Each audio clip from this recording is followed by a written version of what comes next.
Halo, apa kabar? Saatnya Anda menyimak berita Palembang bersama saya Freddy Cahya. Sejumlah berita menarik akan kami sajikan untuk Anda. Berikut 3 berita utama hari ini.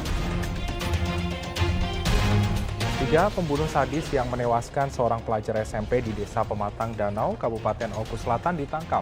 Salah satu tersangka masih di bawah umur.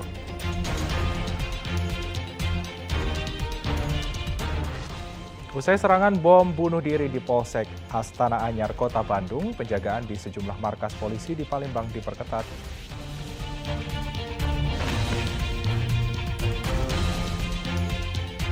Peduli dengan kelompok rentan dan disabilitas, Polrestabes Palembang sediakan layanan ramah untuk kelompok tersebut.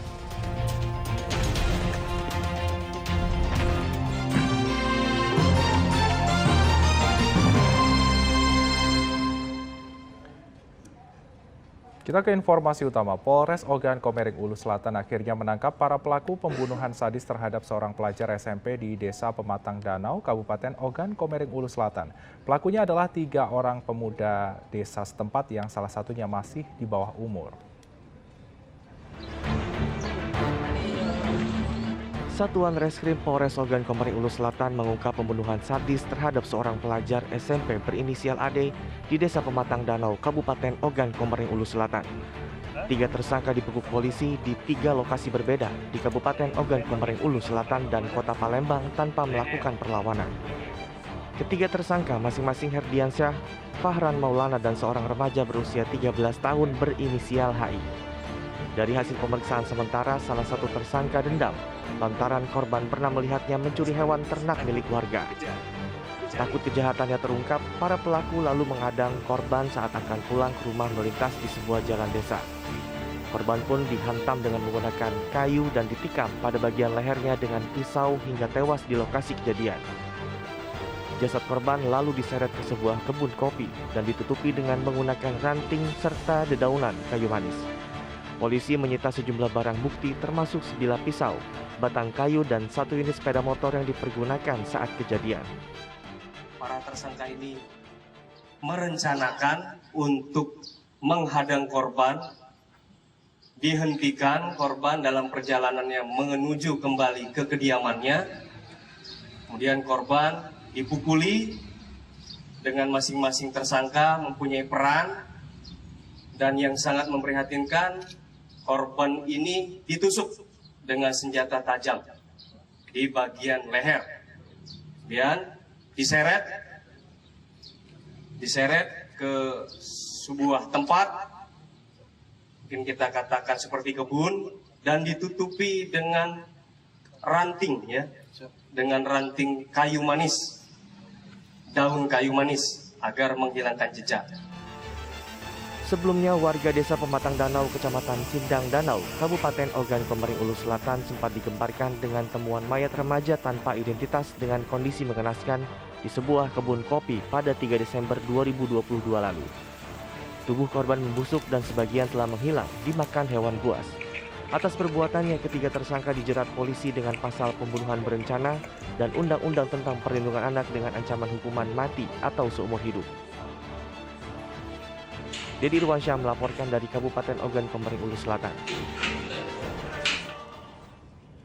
Polisi menangkap 2 tersangka B dan D atas tuduhan pembunuhan seorang tamu hotel di kawasan Sudirman, Palembang. Korban tewas akibat didorong oleh kedua pelaku dan terjatuh dari lantai 5 hotel. Pada 3 Desember lalu, polisi mendapat laporan dari masyarakat adanya sesosok mayat pria di salah satu hotel kawasan Jenderal Sudirman, Kota Palembang. Saat sampai di lokasi, polisi langsung olah TKP serta penyelidikan. Dari petunjuk rekaman kamera pengawas dan keterangan saksi ditemukan adanya dugaan pengeroyokan dan pembunuhan. Tak berselang lama, polisi pun menangkap salah satu pelakunya berinisial D. Dugaan pengeroyokan hingga menyebabkan korban tewas ternyata dibenarkan oleh tersangka D. Kemudian pada 5 Desember, polisi berhasil menangkap pelaku utama berinisial B. B yang sempat kabur ditangkap di Kabupaten Lahat. Pelaku utama yang tertangkap membuat kasus ini semakin terang. Motif pembunuhan ini dilatar belakangi cemburu lantaran pacar dari tersangka B, SR, kencan dengan korban yang berkenalan melalui aplikasi pesan singkat. Selama pacaran, B juga menjual kekasihnya kepada pria hidung belang. Namun kencan antara korban dan SR tak diketahui tersangka B sehingga hal itu menyulut emosinya. Nah, kemudian untuk motif sendiri, di mana hasil penyidikan di antara mereka ini salah satu inisial B, ini adalah salah satu daripada germo atau mucikari yang menjual daripada salah satu daripada orang yang inisial S yang ada di lokasi TKP. Kemudian juga yang kedua, ada indikasi juga masalahnya adalah kecemburuan daripada inisial B, salah satu pelaku itu terhadap perempuan yang inisial S. Bang S itu pacarnya pelaku ya Bang? Ya, Pacarnya Bang? dari hasil penyidikan menyatakan pernah bersama-sama, pernah ada hubungan dengan si perempuan, dan kemudian juga ternyata selama ini juga pada saat perempuan inisial S ini melakukan hubungan dengan seorang, itu pembayarannya salah satunya juga dinikmati oleh inisial S. Atas perbuatannya, kedua tersangka dijerat pasal 170 ayat 2 KUH Pidana atau pasal 338 KUH Pidana dengan ancaman hukuman penjara di atas 12 tahun. Kedua tersangka juga terancam Undang-Undang Perdagangan Manusia atau Human Trafficking. Yanwar Ihrom melaporkan dari Kota Palembang.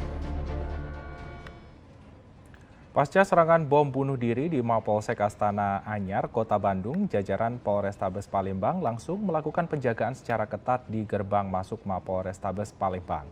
Semua kendaraan pengunjung berikut barang bawaannya diperiksa secara teliti oleh personel kepolisian bersenjata lengkap. Langkah ini dilakukan untuk mengantisipasi agar kejadian serupa tidak terjadi di Mapolrestabes Palembang. Sejumlah personil kepolisian bersenjata lengkap ini menggelar razia di depan gerbang masuk Mapolrestabes Palembang pada Rabu lalu. Satu persatu kendaraan yang masuk dihentikan petugas dan diperiksa kelengkapan surat-suratnya. Bahkan barang bawaan yang ada di dalam kendaraan pun tidak luput dari pemeriksaan petugas.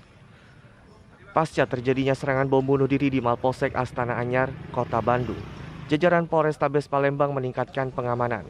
Pengunjung yang akan masuk pun diperiksa secara ketat. Langkah ini dilakukan untuk mengantisipasi agar kejadian serupa tidak terjadi di Mapolrestabes Palembang. Kami sudah perintahkan kepada seluruh anggota untuk selalu melaksanakan kegiatan body system dengan 2 orang pada saat melaksanakan kegiatan.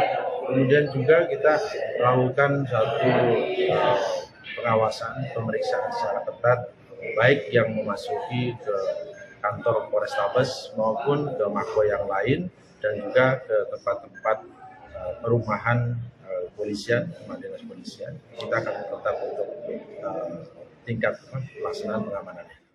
Meski tidak ditemukan pengunjung yang dicurigai membawa benda berbahaya, namun penjagaan di gerbang masuk Mapolrestabes Palembang akan terus diperketat hingga batas waktu yang belum ditentukan.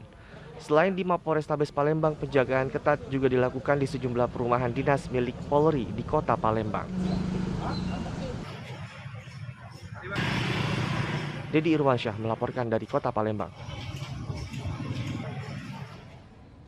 Selain di Polrestabes Palembang, penjagaan ketat juga diterapkan di Polda Sumatera Selatan usai terjadinya serangan bom bunuh diri di Polsek Astana Anyar, Kota Bandung. Satu persatu mobil dan sepeda motor yang hendak masuk ke area Polda Sumatera Selatan diperiksa polisi yang dibekali senjata laras panjang di depan pintu masuk.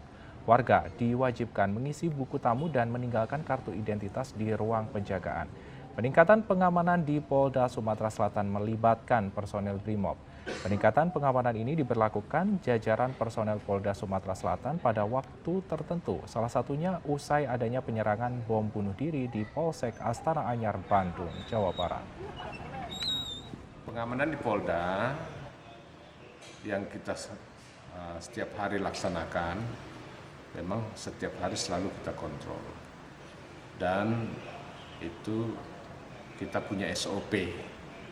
Kita punya SOP dan di waktu-waktu tertentu kita tingkatkan. Seperti tadi pagi misalnya kita sudah lapis dengan Brimob. Sebelum kejadian ini kita sudah selalu siap siaga.